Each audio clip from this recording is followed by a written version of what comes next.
Hello friends, मैं आपका mentor के सिंह और आज हम अपनी सीटेट की नेक्स्ट टॉपिक देखेंगे। यानी कि सीटेट की जो तैयारी कर रहे हैं हम 2023 की, उसका हम नेक्स्ट टॉपिक देखेंगे। इससे पहले आपने जो 2 टॉपिक पढ़े उसमें से कोई भी समस्या हो तो आप पूछ सकते हैं। किसी ने भी कोई भी चीज़ों का यानी कि आपने कमेंट नहीं किया तो इसका मतलब सभी को सब चीज़ समझ में आ गई होगी। तो आज चलते हैं। आज हमारा तीसरा टॉपिक है, यानी कि सबसे चुनिंदा, एक तरह से सबसे ज़्यादा बार आया हुआ टॉपिक, और कहीं ना कहीं आपके टॉपिक में या फिर आपके टैट में आएगा ही आएगा। एक क्वेश्चन जिसे कहेंगे वो क्वेश्चन यही है।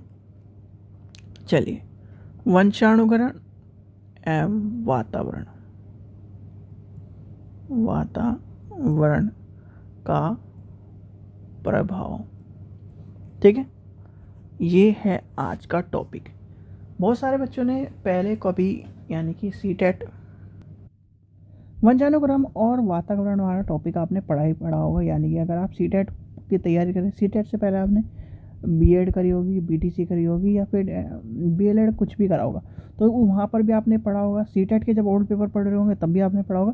तो ये एक चीज़ ध्यान रखना, मैंने आपको जब पेपर कराए, यानी कि अभी कल छोड़कर परसों जब का जो पेपर आपको मिला ओल्ड पेपर, उसमें भी एक चीज़ बताई थी मैंने कि आपको अगर कहीं भी वंशानुक्रम और वातावरण कहीं भी दिखाई दे जाए क्वेश्चन में, तो सीधे सीधे आंख बंद कर उस पर लगा देना टिक, क्योंकि वो ऑप्शन आपका करेक्ट होगा। खाली सिंगल वर्ड मिले वहाँ मत लगा देना, पर जहाँ पर ये दोनों वर्ड एक साथ मिले तो वो एग्जैक्ट आंसर आपका होगा, क्योंकि यही एक ट्रिक होती है सीटेट को पास करने की। सीटेट में टैग वर्ड्स और जो इस तरह की जो ट्रिक्स है ना, बहुत सारी है, पर बच्चे उनको अप्लाई नहीं करते और कहीं ना कहीं वो हार्ड मेथड को चुनते हैं। तो चलिए आगे चलते हैं। आज का जो टॉपिक है, सबसे पहले हम वंशानुक्रम और वातावरण को पढ़ेंगे। देखिए, बालक के जो विकास को प्रभावित करने वाले 2 कारणों में बांटा गया है। एक तो बाहरी कारण और एक आंतरिक कारण, जो महत्वपूर्ण योगदान देते हैं उसके विकास का। और उसमें भी कौन से जो आंतरिक और जो बाहरी कारण है। देखो, बाहरी कारण में हम सामाजिक आर्थिक स्थिति, विशेषता, वातावरण जन्य जो विशेष जो चीज़ें हैं उसको आते हैं, उसको इम्पोर्टेंट देते हैं। और जो आंतरिक कारण है, आंतरिक कारण में शारीरिक विशेषता, बौद्धिक विशेषता, संवेगात्मक, सामाजिक, कौन सा, वंशानुगत। लिख लीजिए, बालक के विकास को प्रभावित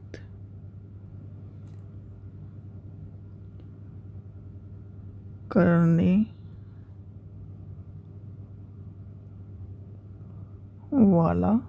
वाले कारक 2 होते हैं। पहला का नंबर कौन सा है, बाह्य कारक,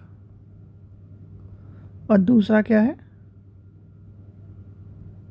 आंतरिक कारक। ठीक है, अब बाह्य कारक में कौन कौन से आएंगे। बाह्य कारक, जो कि एक मिनट पेन को चेंज कर लेते हैं, रेड ले लेते हैं। बाह्य जो कारक हैं उसमें अभी कौन कौन से बताया मैंने आपको। कारक में सबसे पहला आता है सामाजिक आर्थिक, फिर कौन सा आएगा, विशेष वातावरण, यानी कि विशेष जो कारण होंगे, यानी कि एक तरह से विशेष कार्य या विशेष, और आखिरी हो जाएगा वातावरण। यानी कि आपका जो वातावरण वाला कारक है, जैसे वंशानुक्रम और वातावरण 2 होते हैं ना। आप देखिए, बच्चे कोई आपके गली में या फिर आप जहाँ पर रहते हैं, वहाँ के एनवायरनमेंट में बहुत सारे बच्चे खेल रहे होंगे, यानी कि आपका बच्चा भी खेल रहा होगा, तो वो चीज़ें ऑब्ज़र्व करता है, चीज़ें सीखता है। आप अगर मान लीजिए आपके घर का एनवायरनमेंट, चलो घर से ही लेके चलते हैं हम पहले, तो आपके घर के एनवायरनमेंट में कोई व्यक्ति या कोई भी गाली दे के बात करता है, तो ऑब्वियस सी बात है वो उस गाली को बच्चा भी सीखेगा और उस वातावरण को ऑब्ज़र्व करेगा, और वो भी एक समय आएगा वो भी गाली दे के बात करने शुरू कर देगा। और कोई बिल्कुल शिष्टाचार से रहता है घर में, तो वो बच्चा भी उस शिष्टाचार से भी रह के आप करके बात करेगा, इस तरह से। मतलब ये सब चीज़ें वातावरण से भी प्रभावित होती हैं, इसलिए बालक के विकास में वंशानुक्रम और वातावरण का बहुत बड़ा प्रभाव होता है। अब आते हैं आंतरिक कारण में, यानी कि कौन से कारण? आंतरिक, जो आंतरिक रूप से उसे प्रभावित करते हैं। आंतरिक कारक। अब आंतरिक कारक में कौन कौन से बताए थे मैंने आपको? आंतरिक कारण में उसका शारीरिक,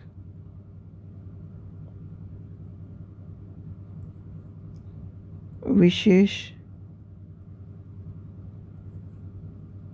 बौद्धिक, विशेषक और संवेगात्मक,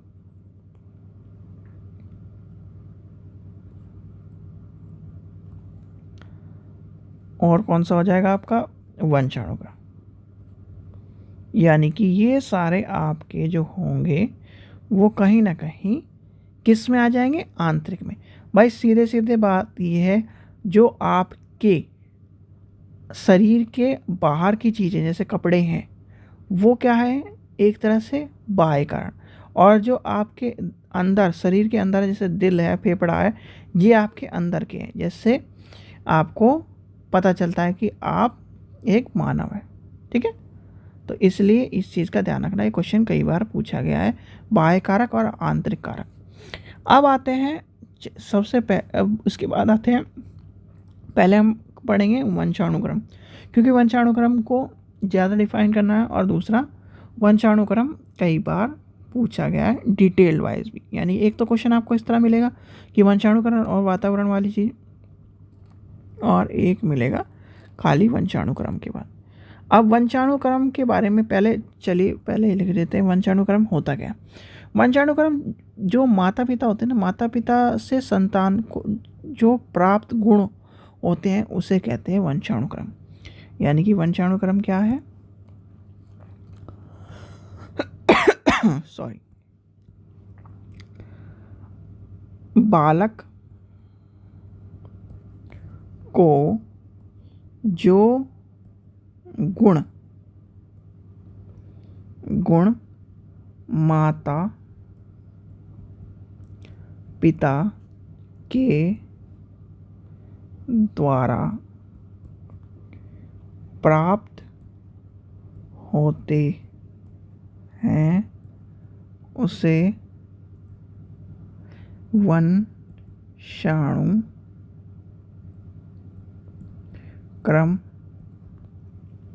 कहते हैं, ठीक है?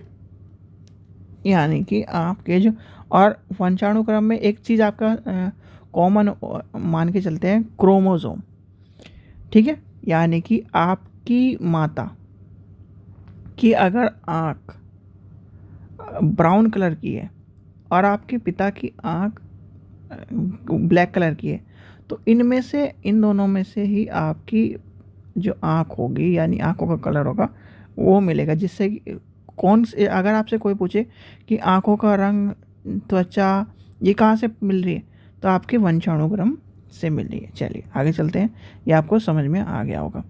अब आते हैं वंशानुक्रम को प्रभावित करने वाले कारण, यानी कि चलिए इसे लिखते हैं।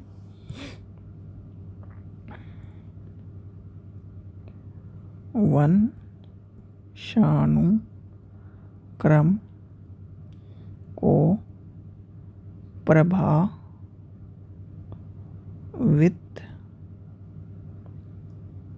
करने वाले कारक, या उसका प्रभाव कुछ भी लिख लिए। तो सबसे पहला क्या है, शारीरिक विशेषता, या कि उसका प्रभाव कौन से किस किस चीज़ से पड़ रहा है, शारीरिक विशेषता। सबसे पहला आएगा आपका शारीरिक विशेष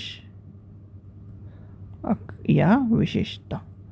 अब शारीरिक में आएगा क्या, इसके अंतर गत कौन कौन सी चीज़ें आती है, मनुष्य के शरीर के अंगों का अनुष्ठान यानी गठन, स्वस्थ, रंग रूप, इंद्रियां, जो दिखाई देने वाली इंद्रियां, यानी कि एक तरह से पूरा आ जाएगा।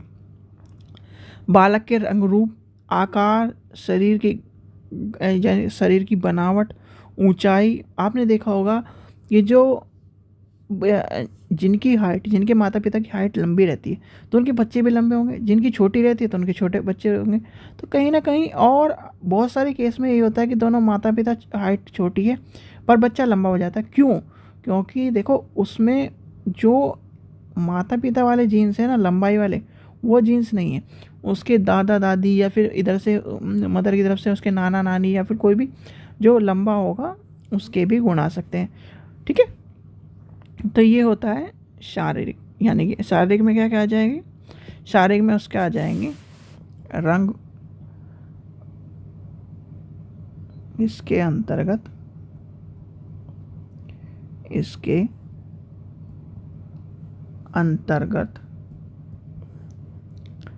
मनुष्य का शरीर, उसके अंग का अनुपातिक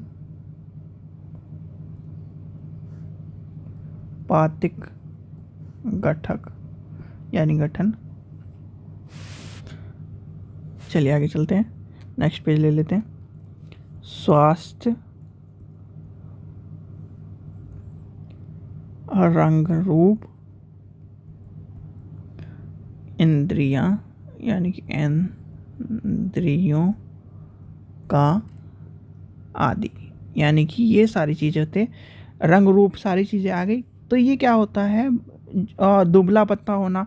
चलिए ये भी लिख लेते हैं, दुबला, ये भी याद आ गया मुझे, दुबला पतला, पतले एक तरह से पतले होना, कमजोरी, ये कमजोर होना, ये सारी चीज़ें आ जाएंगी शारीरिक उसके बनावट या शारीरिक विकास में। अब आता है बौद्धिक विकास। नेक्स्ट आता है आपका बौद्धिक विकास, बौद्धिक विकास। और कल क्या थे, बुद्ध पूर्णिमा थी, तो आपको ये पता होना चाहिए कहीं ना कहीं, आपके यूपी टेट के लिए ज़रूर याद रखना बुद्ध पूर्णिमा कब आती है। तो अब आता है बौद्धिक विकास, यानी कि बौद्धिक विशेषक कौन से हैं, इसके अंदर बालक की योग्यता, कल्पना शक्ति, विचार शक्ति, तर्क शक्ति, इस समस्या के समाधान हेतु निर्माण हेतु बुद्धि का जो एक तरह से स्तर होता है वो किसके ऊपर डिपेंड करता है, उसके जो माता पिता हैं। यानी कि बौद्धिक विशेषता को सीखने की योग्यता, समझने की योग्यता, निर्णय लेने की क्षमता आदि के रूप में परिभाषित किया जाता है, जिससे बालक की सीखने की गति एक तरह से क्या होता है, एक सीखने की जो गति होती है ना उसको अधिक होती है।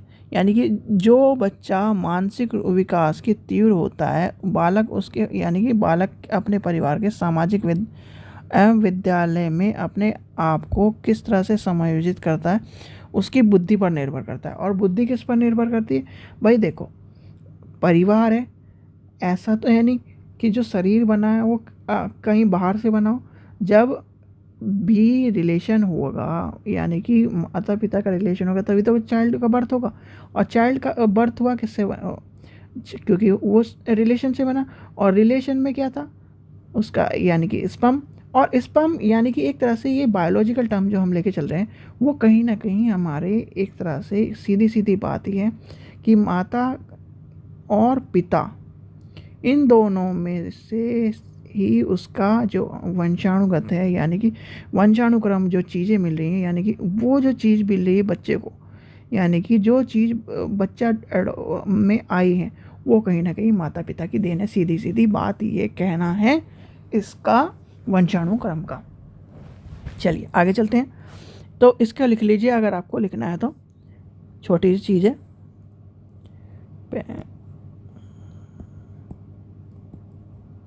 लिखिए,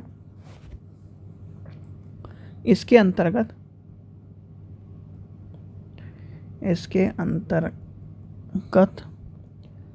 बालक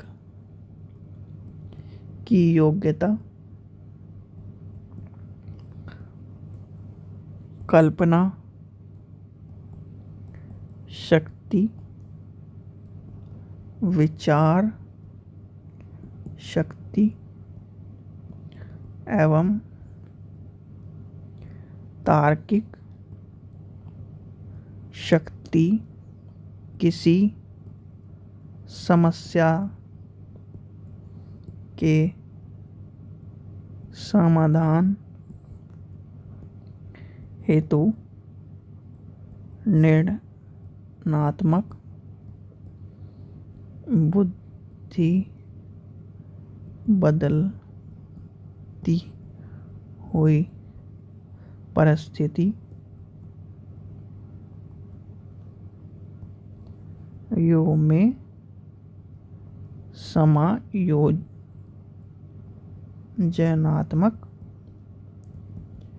निर्णय आदि सभी आते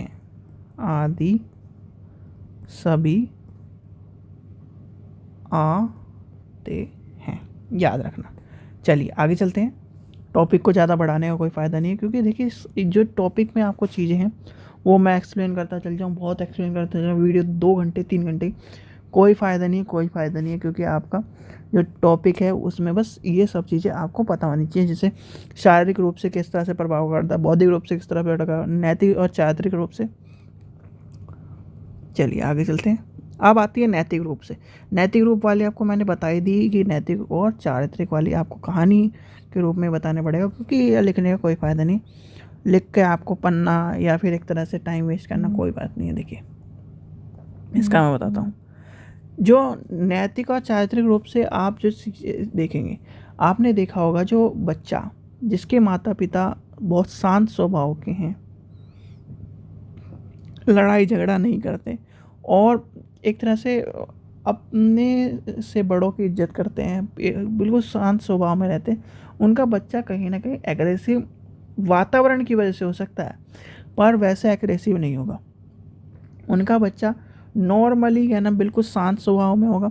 अगर कोई उसे एक चाटा मार भी दे, मतलब नॉर्मली मैं बात मान के चल रहा हूँ, तो वो एग्रेसिव हो सकता है, बट उनके जो चारित्रिक गुण हैं, नैतिक गुण हैं, उसके वजह से वो क्या नाम एक बार को अवॉइड कर देगा कि मेरे माता पिता के को पर यारी मेरे माता पिता का क्या असर पड़ेगा, क्या नाम होगा। तो ये सारी चीज़ें आती है, यानी कि नैतिक विकास के उसमें तहत में सभी गुण आ जाते हैं, जैसे एक तरह से झूठ ना बोलना, हिंसा ना करना, भ्रष्टाचार खुद से मुक्त रहना, ये सारी चीज़ें आपके नैतिक गुण में आ जाएंगे। और वो कहाँ से आ रहा है? जब उसके माता पिता इस तरह के होंगे तो वो बच्चा भी इस तरह का होगा। चोरी नहीं करता है बच्चा, झूठ नहीं बोलता है कि नहीं मैं झूठ नहीं बोलूँगा, गलत काम नहीं करूँगा। तो ये क्या है, एक तरह से वंशाणुक्रम इस पर एक तरह से इफेक्ट डालता है। और ये चीज़ें आपको किस में मिलेगी? नैतिक और चारित्रिक विकास वातावरण पे प्रभावित करता है, पर वातावरण पे प्रभावित तब करता है अगर आपका जो, जैसे कहते हैं ना, आंतरिक जो आंतरिक रूप से आप किसी भी चीज़ का निर्णय लेते हैं वो ज़्यादा पावरफुल होता है, बल्कि बाहरी रूप से किसी ने, आपने देख लिया कि IAS है या फिर कोई भी SDM की जॉब है या कुछ भी मान के चलिए XYZ, कोई भी नौकरी के लिए आपने तैयारी करनी शुरू करी और उसे देख लिया कि हाँ यार इतना अच्छा है, इतनी सुविधा मिल रही है, ये मिल रहा है, वो मिल रहा है, उससे आपने प्रभावित होकर नौकरी की तैयारी करनी शुरू कर दी। पर एक टाइम ऐसा आएगा कि आप डिमोटिवेट हो जाओगे और क्या नाम कहीं ना कहीं यार छोड़, दूसरी करते हैं, ये करते हैं, वो करते हैं। पर वही रूप जब आप आंतरिक रूप से प्रभावित होंगे तो कहीं ना कहीं उस चीज़ को आप ज़्यादा बेटर कर पाओगे। इसलिए वंशाणुक्रम जो चीज़ें होती हैं वो ज़्यादा पावरफुल होती हैं वातावरण के प्रभाव से। अब आते हैं वातावरण के ऊपर, ठीक है। वातावरण, अब वातावरण क्या होता है? अब ये एनवायरनमेंट या फिर एनवायरनमेंट से रिलेटेड मत बता देना, क्योंकि देखो वातावरण का मतलब ये है, वातावरण में शामिल प्रत्येक जो घटक है, यानी कि व्यक्ति के जीवन में प्रभावित होने वाले जो कारण है, जैसे गर्भाशय, एक तरह से मान के चलिए, जब आपकी माता के रूप से यानी कि आपकी माता के गर्भ से आप आते हैं, ठीक है, उसमें मानसिक शारीरिक चीज़ें आपकी सारी डेवलप है, इसलिए उसे सलाह दी जाती है कि गर्भ के अंदर, यानी कि गर्भ के अंदर बालक के विकास के असर जो चीज़ें हैं।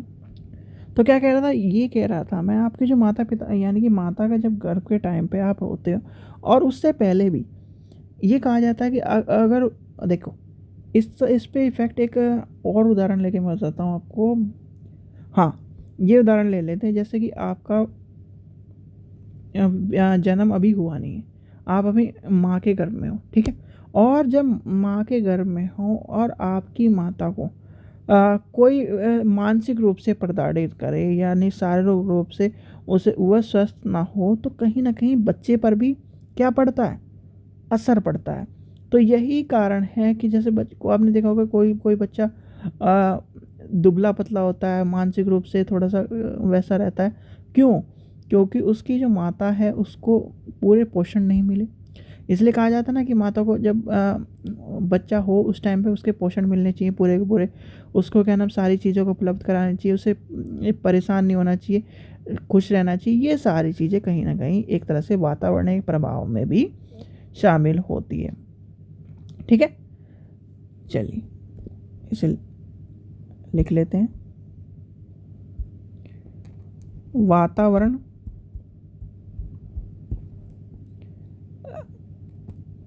बालक के बाह्य रूप से विकास या प्रभावित करने का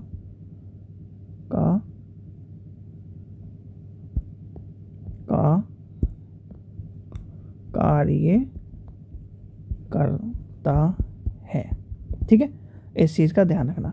अब आगे चलते हैं, आगे क्या आएगा, और इसमें देखिए सामाजिक आर्थिक जो कारक है वो भी प्रभावित होते हैं भाई वातावरण में। ये भी ध्यान रखना, जैसे एक गरीब परिवार का बच्चा को विकास के लिए सीमित अवसर उपलब्ध किए जाते हैं, उसकी आर्थिक दुर्लभता उन्हीं अच्छे शिक्षा, अच्छे परिवेश में वंचित कर जाती है। ऐसी स्थिति में उसका विकास क्या होगा, संतुलन विकास नहीं हो पाएगा, यानी कि। और दूसरी तरफ सामाजिक आर्थिक संसाधनों को प्रचुर मात्रा में उसके शहरी कोई बच्चा हो उसे दिया जाए तो वो क्या करेगा, डेवलप कर जाएगा। बहुत सारे कारण भी होते हैं, ठीक है। जैसे आपने देखा होगा कि कोई एक बच्चा है, वो गाली गलौच वाले माहौल में है, तो वो गाली गलौच ऑब्जर्व कर लेगा और उसे अपने जीवन में उतार लेगा, और वहीं कोई बिल्कुल शांत स्वभाव में बच्चा है, वो उस चीज़ को ऑब्जर्व नहीं कर पाएगा, यानी गाली गलौच वाले माहौल में नहीं, वो शिष्टाचार बिल्कुल आप करके बात करता है, कोई गलती हो तो उसके लिए सॉरी बोलता है, तो उस तरह के वातावरण में रहेगा तो वो उसी तरह का बन जाएगा। चलिए इसके कारक देख लेते हैं, यानी कि इसके प्रभावित करने वाले कारक देख लेते हैं। पहला है शारीरिक। तो शारीरिक में क्या आएगा, व्यक्ति जो होता है, व्यक्ति जो होता है एक तरह से वंशानुक्रम रूप में शारीरिक रूप से उसे प्रभावित पड़ गया, यानी वंशानुक्रम में जो शारीरिक रूप से प्रभावित था वो तो पड़ेगा ही, किंतु वातावरण को प्रभावित, यानी कि वातावरण में जब प्रभाव की दृष्टि से देखेगा, पहाड़ी क्षेत्र में जो लोग हैं वो क्या करते हैं, आपने देखा होगा पहाड़ी क्षेत्र के जो लोग होते हैं कद उन प्राय छोटा होता है, जबकि मैदानी क्षेत्र के लोगों का शरीर लंबा और एक तरह से कटकाती लंबी होती है। तो इस क्षेत्र में, यानी कि आपका जो क्षेत्र है वातावरण के क्षेत्र में, आपने देखा, और चलिए एक चीज़ आपको समझाने के लिए और बताता हूँ मैं। जब शारीरिक रूप से यहाँ का यानी कि उत्तर प्रदेश का व्यक्ति और एक गोरखा, जो आपने गोरखा जो रेजिमेंट है उसका भी नाम सुना होगा, गोरखा का व्यक्ति वो छोटा होता है पर शारीरिक रूप से उत्तर भारत वाला व्यक्ति उससे नहीं लड़ सकता। क्यों नहीं लड़ सकता? उसमें एनर्जी ज़्यादा है, भले ही वो छोटा दिखता हो, भले ही वो छोटी काठी का हो, पर यहाँ पर जो 6 फुट का व्यक्ति और यहाँ पर 5 फुट का व्यक्ति भी इसको 6 फुट वाले व्यक्ति को ऐसे निचोड़ देगा जैसे नींबू का रस। क्यों? क्योंकि उसकी कद काठी, उसका जो वातावरण है उसको उस तरह का बना देता है। आप 10 दिन, मुश्किल से 10 दिन, चलो कोई केदारनाथ गया होगा, केदारनाथ में 16 किलोमीटर की जो यात्रा होती है वो बिल्कुल कैसी है? ऐसी नहीं है, वो है ऊपर नीचे ऊपर नीचे ऊपर नीचे ऊपर नीचे, इस तरह की है। तो जब आप यहाँ से चढ़ना शुरू करते हो, यहाँ पे चढ़ जाते हो, फिर यहाँ से फिर नीचे उतरते, फिर चढ़ते हो, फिर चढ़ते हो, क्या आपको पैर में दर्द होता है? होता है, ऑब्वियसली होता है। आप और वही का व्यक्ति वो 16 किलोमीटर की यात्रा ऐसे कर देता है जैसे हमारे यहाँ मैदान में हम चलते चलते 16 किलोमीटर पार कर लेते हैं आधे घंटे 1 घंटे में बस। क्यों? क्योंकि उसकी शारीरिक बनावट, उसका वातावरण उसको इस तरह से शारीरिक रूप से प्रभावित कर देता है कि वो उस पर अमल कर जाता है, एक तरह से उस तरह का बन जाता है। ठीक है, तो ये आपको समझ में आ गया होगा। चलिए आगे चलते हैं। अब आता है नेक्स्ट है हमारा प्रजातीय। प्रजाति से तो छोड़ दीजिए, इसे इतना इम्पोर्टेंट नहीं है क्योंकि वंशानुगत वातावरण में ये आ जाएगा। फिर आज लेके चलते हैं, नेक्स्ट आ जाएगा, नेक्स्ट आपको व्यक्तित्व विकास। नेक्स्ट है व्यक्तित्व विकास और उसके बाद आएगा बालक के सर्वांगीण विकास। ये आपको दोनों, बालक का सर्वांगीण विकास। अब देखिए ये दोनों चीज़ें आपको यही इतना यहाँ तक इम्पोर्टेंट है। व्यक्तिगत विकास क्या होगा? किसी व्यक्ति का व्यक्तित्व निर्माण में वंशानुगत उपेक्षित चीज़ें होती है, पर वातावरण का जो प्रभाव पड़ता है वो अधिक प्रभाव पड़ता है। कोई व्यक्ति उपयुक्त वातावरण में रहकर अपने व्यक्तित्व का निर्माण करता है और आगे बढ़ता है। यानी कि अगर आपने देखा होगा बच्चे तैयारी करते हैं, ठीक है, क्यों कहते हैं कि आप दिल्ली चल जाओ तो आईएएस की तैयारी अच्छी हो जाएगी? क्यों कहते हैं आप घर को छोड़ के कहीं ऐसी जगह चल जाओ जहाँ पर तैयारी होती है? क्यों कहते हैं? क्योंकि वहाँ पर एनवायरनमेंट आपको उस तरह का मिलेगा। बच्चे क्या पागल हैं या फिर उनको घर में वो संसाधन नहीं मिले? चलो मान ले किसी को वो घर में संसाधन नहीं मिले, घर में कह दिया कि नहीं, जैसे आपने ऐड भी देखा होगा बहुत सारे, या फिर बहुत सारे इंस्टीट्यूट के ऐड भी शुरुआत में इस तरह के बने थे कि पढ़ने बैठा है हो, मोटर बंद कर दे, लाइट बंद कर दे, मुझे पानी ला दे, ये कर दे, वो कर दे, एक दिन में कोई नहीं कुछ हो रहा। इस तरह के माहौल होते हैं। पर जो बच्चा बिल्कुल इसी माहौल में, यानी कि उसे कोई छेड़छाड़ नहीं, बेटा जब खाना खाना खा लेना, जो चीज़ चाहिए वो ले लेना, इस तरह के माहौल में भी वो भी क्यों दिल्ली आ रहा है? क्यों अपने ऐशो आराम की ज़िंदगी ख़राब कर कर वो यहाँ पर आकर पढ़ रहा है, यहाँ पर आकर कोचिंग ले रहा है? क्यों? क्योंकि व्यक्तित्व विकास के लिए उसका जो विकास है, यानी कि उसके जो वातावरण है, उसकी जो चीज़ें हैं, यानी कि एक जो चीज़ है यहाँ पर दिल्ली में या फिर कहीं भी कोचिंग सेंटर में जहाँ पर उसका कोचिंग का हब है, यानी कि यूपीएससी को दिल्ली का कोचिंग हब मानते हैं, ठीक है, और ऐसे कोटा को नीट और आईआईटी का कोचिंग सेंटर मानते हैं, ठीक है। अब बच्चा यहाँ ही जाकर क्यों पढ़ रहा है? यहाँ जाकर दिल्ली जाकर क्यों पढ़ रहा है? क्योंकि उसे पता है कि मेरा कुछ ना कुछ उद्धार हो सकता है। पर आप अगर देखो पढ़ाई के मामले में, तो अगर आप लेके चलो ना, सीधे मैं बात बताता हूँ, आप घर को छोड़ दो, ठीक है, घर पे आओ। अगर घर में रहते हो तो घर में आप सिर्फ और सिर्फ सुबह लाइब्रेरी जाओ, अच्छी, यानी कि जहाँ पर आपको सीधे एनवायरनमेंट अच्छा मिले, लाइब्रेरी जाओ, शाम को आओ या फिर रात को आओ, अपना पढ़ाई कर लो। अगर तैयारी कर रहे हो यूपीएससी इस तरह के मतलब बड़े एग्जाम की, अगर सीटेट वीटेट की तैयारी कर रहे हो तब भी आप लाइब्रेरी ज्वाइन करो, 2-3 घंटे पढ़ो, घर आओ 2-3 घंटे यहाँ पढ़ लो, बहुत है। ठीक है बच्चों, ये हो गया व्यक्तित्व विकास का जो चीज़ थी। अब बच्चा बालक के सर्वांगीण विकास में, बालक के सर्वांगीण विकास में आपको पता ही वातावरण का काफ़ी योगदान होता है। कैसे? बालक में शारीरिक, मानसिक, सामाजिक, संवेगात्मक आदि वातावरण को क्या करता है? सकारात्मक प्रभाव में डालने का काम करता है। और सकारात्मक प्रभाव में डालने का काम क्या करता है? जब उसको सर्वांगीण विकास में क्या चीज़ें इंपॉर्टेंट है भाई? एक बच्चा है घर में पड़ा रहता है, खाना खाया बेड पर लेट गया, वापस उठा, फिर नहाया धोया, फिर खाना खाया बेड पर लेट गया, तो क्या उसकी तोंद नहीं निकलेगी? या फिर उसका जो बॉडी है वो ख़राब नहीं होगी? ऑब्वियस ही बात है, ख़राब होगी। अब वही बच्चा 1 महीने उसने इस तरह करा, वही बच्चा 1 महीने बाद सुबह उठता है, जॉगिंग पर जाता है, फिर नाश्ता करता है, नाश्ता करने के बाद अपना फिर डेली रूटीन जो भी उसका काम करता है, काम करने के बाद फिर शाम को क्या नाम घूमने जाता है और कहीं ना कहीं फिर खाना खा के फिर सोता है। तो क्या होगा? उसका शारीरिक विकास जो है वो वातावरण पर प्रभाव पड़े, मानसिक भी आ गया, सामाजिक भी आ गया। भाई रोड पे जाएगा, 10 आदमी को देखेगा कि कैसे घूम रहे हैं, कैसे हैं, पार्क में जाएगा 10 की बातें सुनेगा, सकारात्मक प्रभाव पड़ेगा, यानी कि यार कि यहाँ पे इस तरह घूमना चाहिए, इस तरह से, यानी कि एक तरह से मोटिवेट मिलेगा। तो ये सब चीज़ें उसके सर्वांगीण विकास को प्रभावित करते हैं। ये हो गया वातावरण का प्रभाव।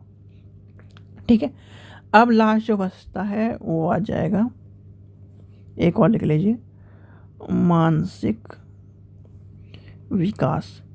तो मानसिक विकास में क्या आएगा? मानसिक विकास में आपको पता ही है कौन आ जाएगा? मानसिक विकास में वातावरण का प्रभाव ज़्यादा पड़ता है।